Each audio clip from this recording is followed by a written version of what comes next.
Welcome back. You're watching Daybreak on Arise News. And now for a review of what's making the headlines in the papers this morning. Well, Dr. Constance Ikoku is unavoidably absent once again.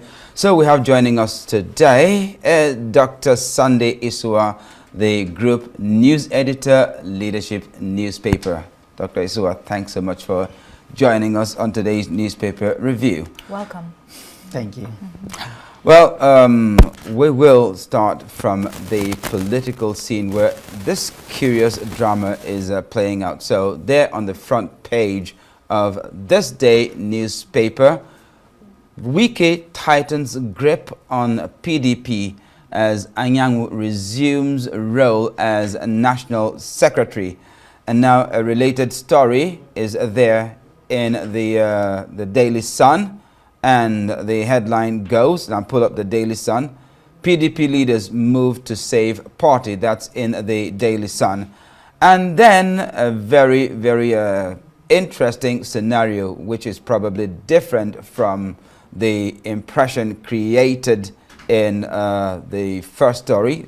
This one is in the Vanguard. Defections, PDP's collapse imminent, Ganduje, Wike. So we first have Wike tightening his grip on the PDP. That's according to the headline in this day newspaper.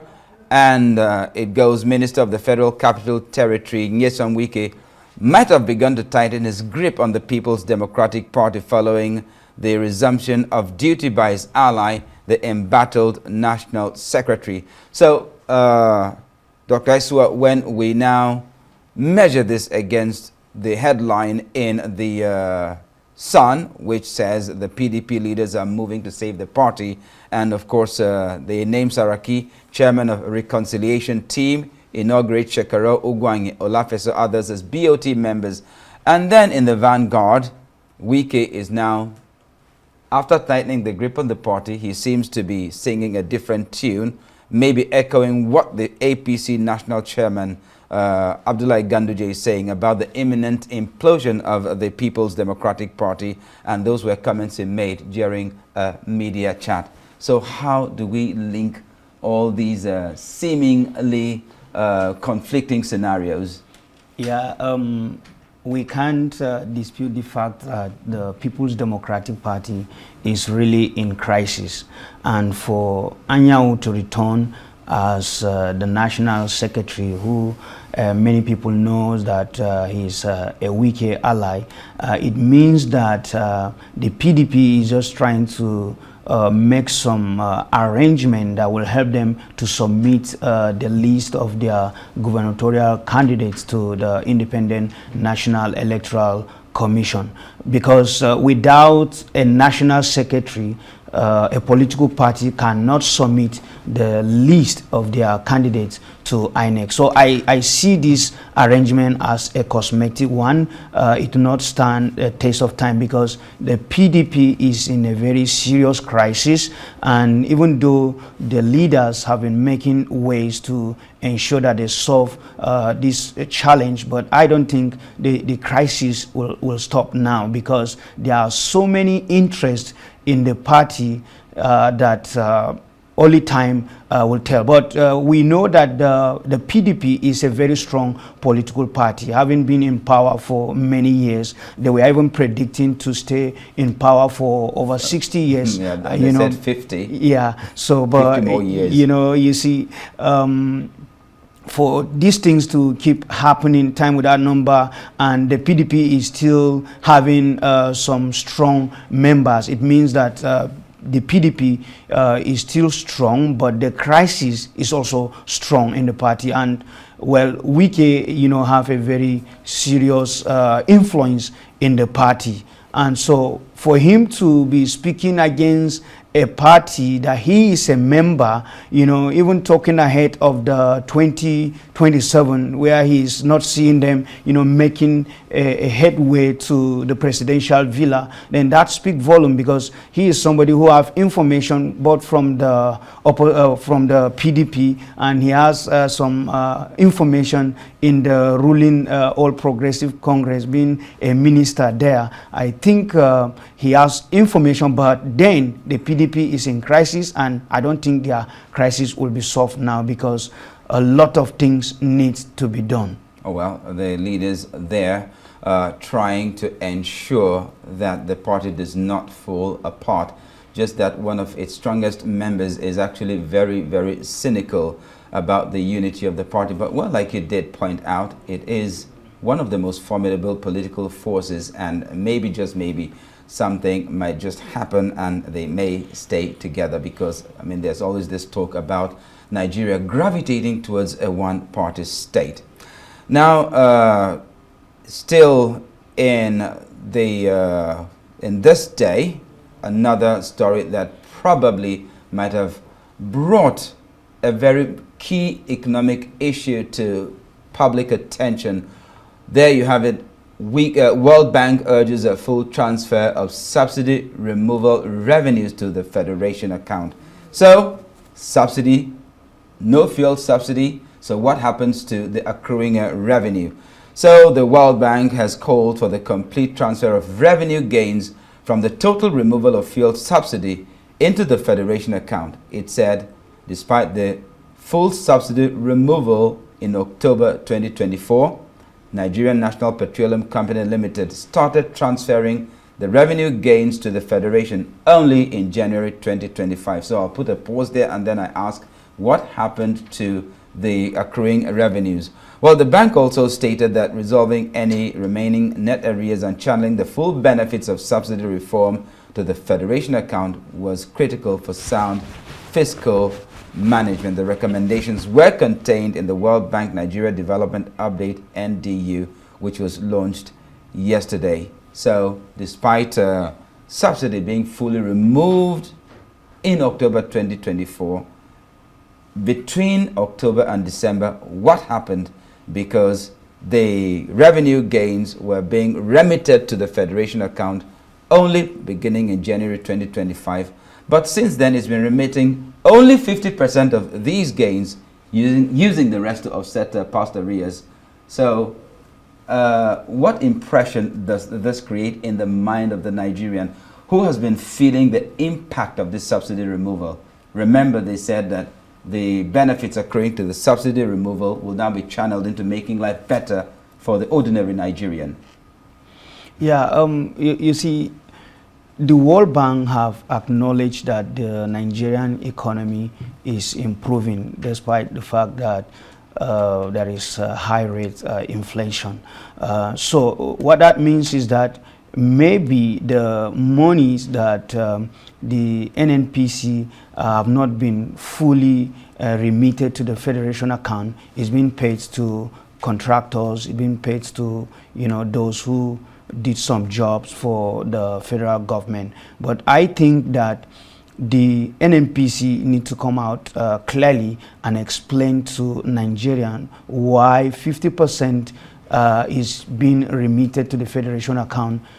You know, why not 100%? So if you said that you are using part of the money to offset some past deals, so what is the balance? Nigerians need to know, you know, exactly what is the balance, because the removal of fuel subsidy is meant to make life better for the Nigerian people. We have a lot of things that money should be used for, like road infrastructure. Our roads are very bad, and, you know, issues of power supply. You know, our power supply system, I don't really know what is happening in that sector. But if we can ensure that we fix our road, we look at a better ways of ensuring that power is made available to Nigerian people, and at affordable prices, I think we will get things very better, because as it is now, small businesses are dying because of lack of power supply. So if you remove fuel subsidy, we need to feel the impact, we need to feel the impact. So that's what I have to say. Well, that's okay. Yeah, go on, Yolanda. Yes, I wanted to agree and go a bit more in depth with the points that Dr. Isua had touched on. First of all, about the roads. We are currently, Nigeria is now entering into its rainy season. And it's only these times that we see how bad the situation truly is, as well as the fact that the power infrastructure is really weak at the knees. Charles, we were speaking earlier about how bad it is in some key areas of the city, of the FCT, and it's really terrible that there's very little accountability with what is happening with these funds. Is this not the areas that they're supposed to be allocated towards?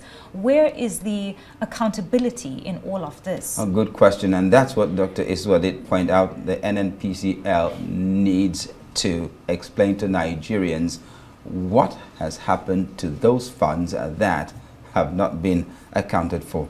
Well, he did also raise this point, and it's found in the Nigerian, the Guardian, and the headline in the Guardian says Nigeria's economy grew by, Nigeria's economy posts its fastest growth. Let's pull down the Guardian quickly. Nigeria's economy posting its fastest growth in many years. World Bank admits Nigeria's economic progress, says prices remain high. Now let's tie that to, the other story in the Nigerian Tribune. World Bank, Nigeria's economy needs to generate better jobs, reduce poverty. So we also have this story about the World Bank also prescribing that Nigeria's economy has to grow 5 times its present growth rate in order to hit that $1 trillion economy. So yes, in the next 5 years. In the next 5 years. So we're growing 5% growth as far as the World Bank is concerned is fast. I mean, the fastest so far, but we have to do a lot better. So in the Guardian, Nigeria's economy grew at the fastest rate in a decade last year, the World Bank said on Monday, thanks to reforms introduced by government, but it warns inflation remains rather high. So where does that leave us? Well, it's possible that our economy can grow up to that level. And the only way that will make our economy to grow is for us to turn our population to being a productive population, because we have the population working for us. So we should not allow a population that is not productive. So if the government, said that they are introducing a policy where local industries, where local businesses will be encouraged, to bring prosperity, I think we need to back that up with action, ensuring that what the president have said, relevant government agencies should ensure that they support the local industries, the local business people, so that the economy will keep boosting. Because the way even procurement is being done in this country, it poses a lot of difficulties to local manufacturers and those who provide services to the people. So we should ensure that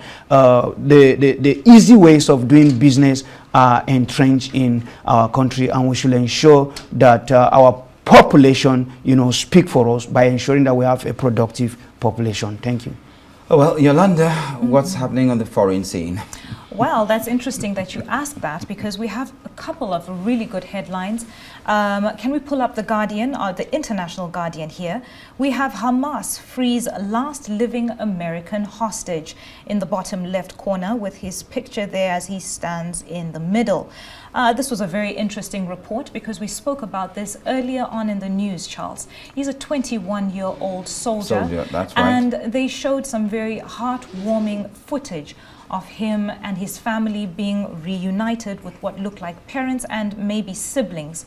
And, What do you have anything to say on the ongoing war and the ceasefire, the on and off deals? You know, Dr. Isua, what are your comments on this? Yeah, well, I think it's a good news, not just for the Israelis, but for people who knows more about war. You know, taking someone as a prisoner of war and releasing him, I think is a good news, and this should you know, go further to encourage both the Hamas leaders and the Israeli government to bring this war to an end. You know, the world need peace, so we need to end the war. Absolutely. Sometimes I wonder what Hamas is thinking, holding on to those hostages. What exactly is the end game for them? Okay, so they have released Idan Alexander, the 21-year-old U.S.-Israeli soldier, but then there are 58 others who are being held hostage. And Israel insists, okay, the heartwarming scenes of Alexander being reunited with his parents and his siblings are there.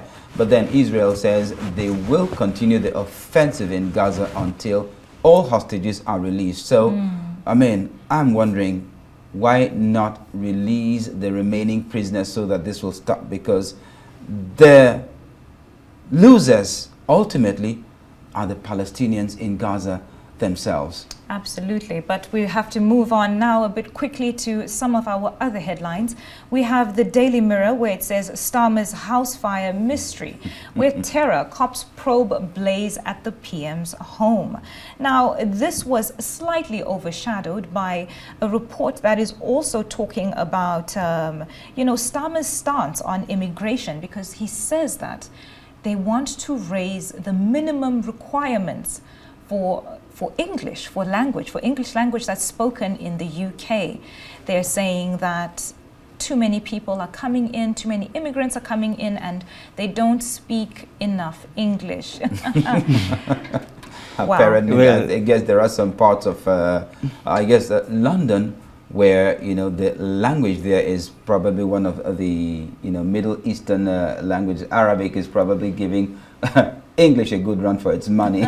Probably, and many other languages as well. But you can see that the newspapers there in the UK have taken hold of what the MP is saying. They say that they can't just believe them, because many of the MPs, when they are campaigning, they raise similar issues, but at the end of the day, they don't implement them. Absolutely, So very what nicely stated. what about the fire at Starmer's residence? Was it Yes. Downing Street, or was it So his that's own the private interesting part, Charles, because it seems like there's a bit of ambiguity in this report. They're not mentioning directly if it is the home that he lives in, but they said that 2 properties that are linked to Keir Starmer caught fire.